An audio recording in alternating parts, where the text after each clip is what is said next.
Hey guys, it's Manish Shrimp here. Welcome back to all the returning viewers, and hello to all the new ones. Today we are talking about Gotham.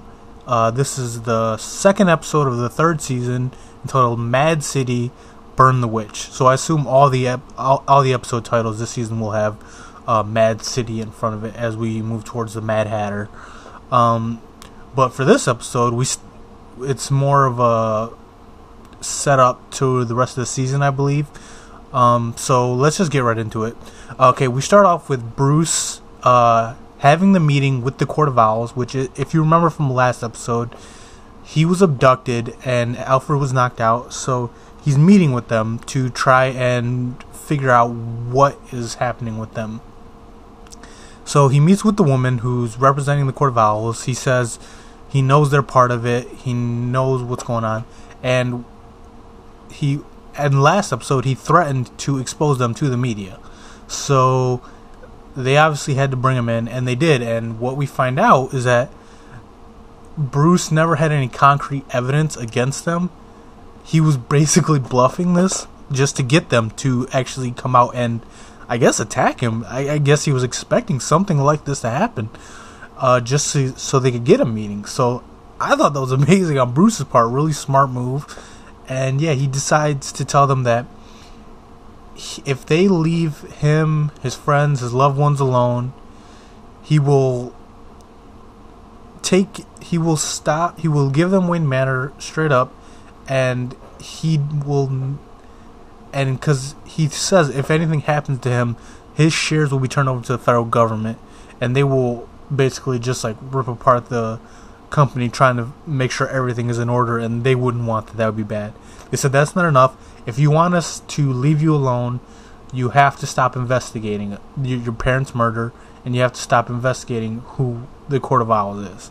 So Bruce reluctantly agrees, and he tells Alfred later on he does intend to keep his word.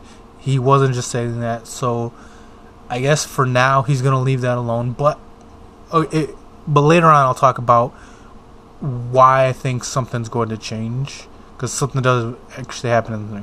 So for the rest of the episode, we have Jim and Valerie Vale again trying to get to Fish Mooney.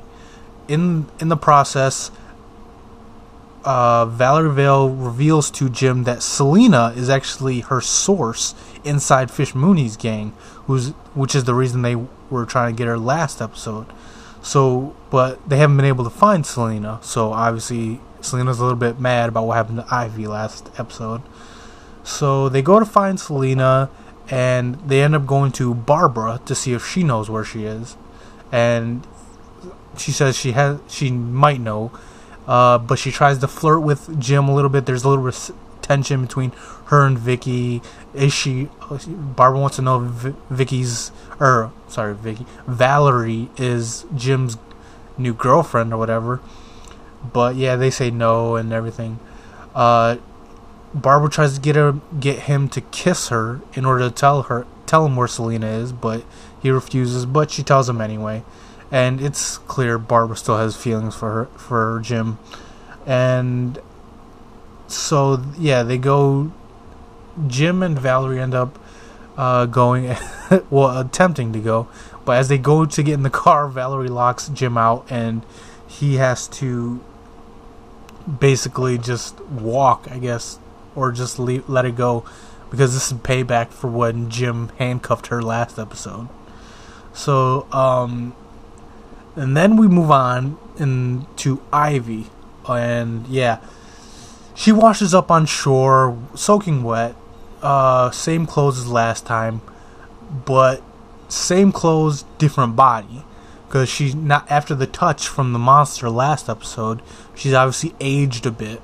Now being played by Maggie Gia, and I gotta say she looks amazing. And like, I was literally like, holy crap! I've never been like into Poison Ivy. I've always been like a Catwoman or Harley Quinn guy. But when I saw Maggie and like that, I was like, holy crap! I think I'm a Poison Ivy fan now.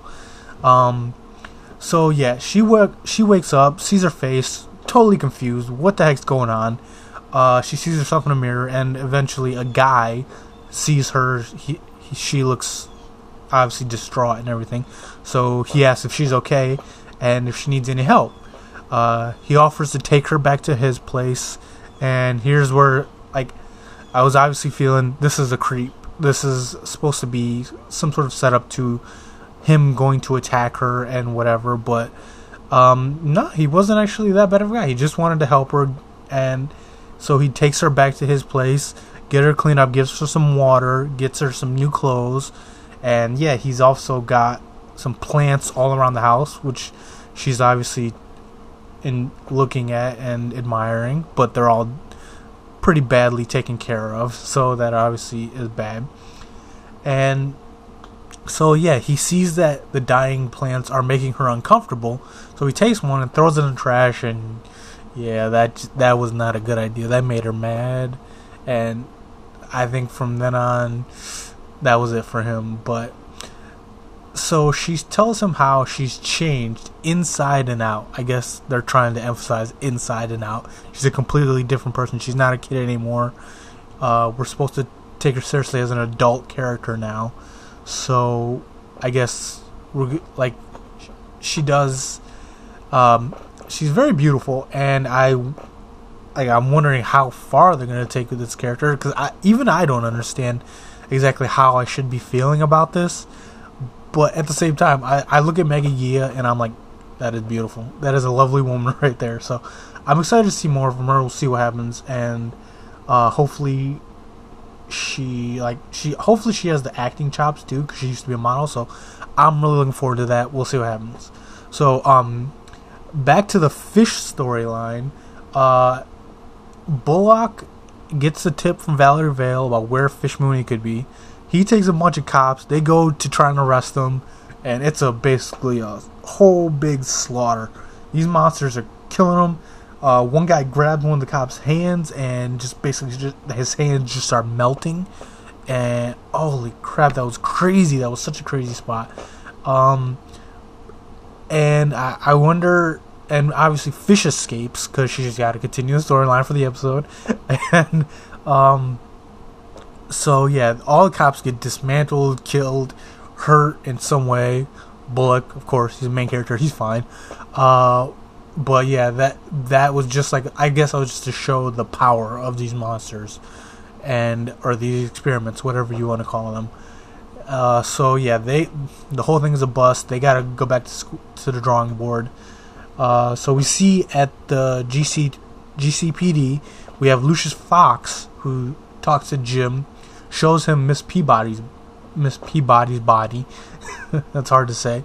And shows him how maybe the reason she's dead is she couldn't help Fish, and hints that Fish could be looking for Hugo Strange, and that should be where they focus their energy to find her.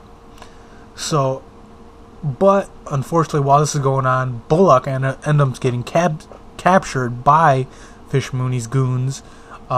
She ends up putting the whammy on him. She gives him a little kiss and mind controls him and tries to get him to help her to get to Hugo Strange, who he helped put in a government facility. So he does that. He takes out the guards with one of the other monsters. They go through and they get to Hugo Strange. And Hugo, we know him from last season. He's in a high-tech government facility, glass-walled enclosure. And what's cool about it is, because he has these glass walls, he has all these equations written all over it. So he's still doing work. I assume he's working to help the government. I guess the government probably want his input, his expertise, to try and create some new weapons or something. But Fish gets to him, says he's going to fix her. He calls Fish his greatest creation. And when she tells him she's dying, he's obviously sad about that, because he doesn't want his greatest creation. And that actually plays a role in what happens later on in the episode, where she calls him Daddy, because he created her. But he says he can't fix her, and she says that's not going to happen. You need to fix me, or she's gonna really hurt him. So yeah, and then at this point the cops show up. They set a perimeter, and they trap all the monsters, Fish, Hugo, all inside the building, and they gotta try and get in. So here is where Penguin shows up. He hears about Fish being trapped in there, and he organizes a mob of people to go there and try to get Fish. He screams, "Fish Mooney dies tonight." There's a mob with pitchforks and torches, basically. And yeah, so Penguin ends up arguing with Barnes about letting him get to Fish, but he doesn't want to have them. While they're arguing, Jim slips in, tries to get Harvey out, makes a deal with Penguin, or makes a deal with Fish that if she lets Harvey go, he will help her escape.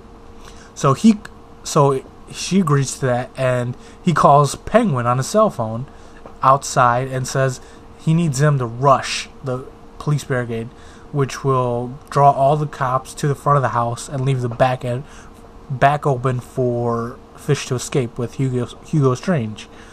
But what Jim doesn't say is that he's warned Penguin that Fish is going to be in the back and that this is his chance to take her out. So Jim is actually sort of playing a long con with this, and it's actually pretty refreshing to see him as bounty hunter Jim, totally trying to think a couple steps ahead, which is really nice. So yeah, the mob ends up storming the house. They kill a bunch of the monsters. One of them is the speedster androgynous person. I still can't tell if it's a guy or girl. I haven't checked the actress or actor yet. And yeah, so they do that. Fish and Hugo escape to the back, and of course Penguin's there ready for her. He's got his gun, he's ready to kill her, and he's just about ready to pull the trigger